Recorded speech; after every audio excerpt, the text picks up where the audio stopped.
ৰিবনৰ সহায়ত এনেকৈ এম্ব্ৰইডাৰী ফুল অতি সহজে বনাব পাৰি।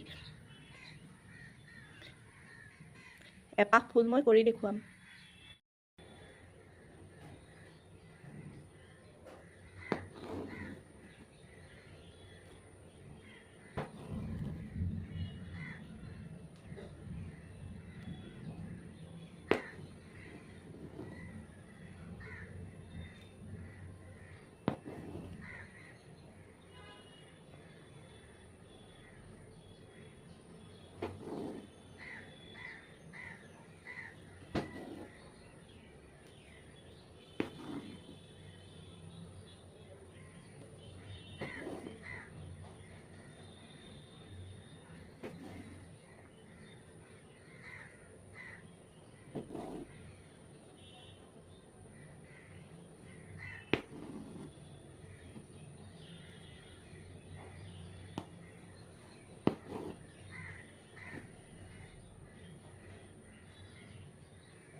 এয়া ফুলপাহ বনাই হৈ গ'ল।